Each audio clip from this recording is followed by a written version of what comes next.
Hello, everybody. So I'm going to do some content today about being a truth speaker and a true light worker. Um, the reason why it's a bit of a continuation, really. I did kind of some content about this about 2 years ago, and it came up on my on this day, and I shared it. And yeah, it kind of I don't know why, but I stored it at the back of my mind, and then something's recently happened, which is kind of just kind of backing this up again.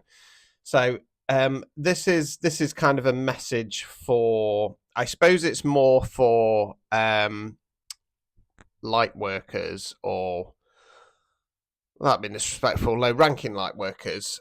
Because if you're a chosen one or a star seed or a high ranking light worker, then you're just going to kind of push forwards anyway, because you know that's part of your mission, that's part of your role. Um, yeah, so I mean, to be a true light worker, it's about exposing the darkness. It's not this fluffy BS level one awakening spirituality, because that's false. It's light side um false propaganda that so many people, the whole industry, has got kind of sucked into. Now, the sad fact is that when you're a truth speaker, um yeah, people can't handle it, right? And that's something that I've had to kind of come to terms with, especially recently.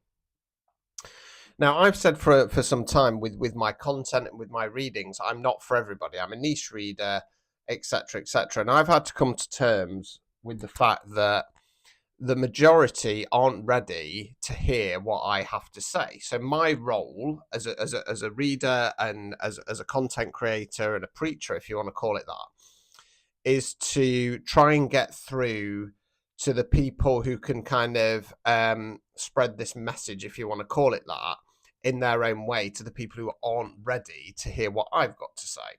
Now, I just have to say, as always, this is all based on a belief system. You're perfectly fine to have your own belief system. You know, this isn't religion. I'm not telling you what to do. I'm just telling you what I believe, and I do believe wholeheartedly in what I say and stuff like that. Now, about 2 years ago, when I did the original content, I had somebody in my energy, in my clique, if you want to call it that, who I'm not saying, I don't want to say that they were trying to kind of copy me, but they were kind of speaking up on stuff that I was speaking up on, and kind of doing content kind of similar a couple of weeks later, which is perfectly fine, because like I say, I am here to wake up, to activate